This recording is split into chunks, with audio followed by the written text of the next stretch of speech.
राहुल गांधी का एक ही मकसद है, एक ही एजेंडा है, दूसरा कोई एजेंडा नहीं।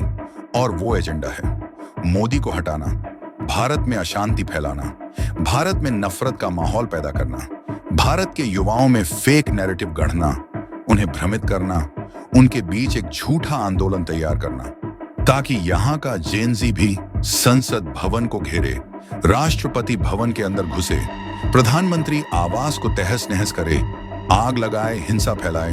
11 साल से कुर्सी के लिए तड़प रहे राहुल गांधी को सत्ता पर काबिज होने का एक यही रास्ता दिख रहा है। आप उनके वर्किंग स्टाइल को देखिए।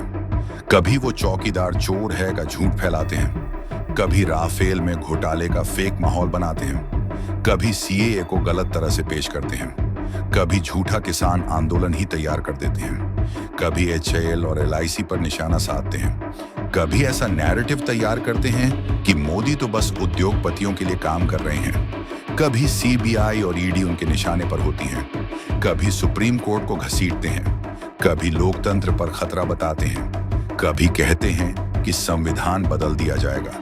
अब देखिए, वो जब जब विदेश जाते हैं भारत को ऐसा दिखाने की कोशिश करते हैं जैसे यहाँ सब कुछ खत्म हो चुका है, भारत अब रहने लायक नहीं बचा है, यहाँ सिर्फ हिंसा और अत्याचार बाकी है।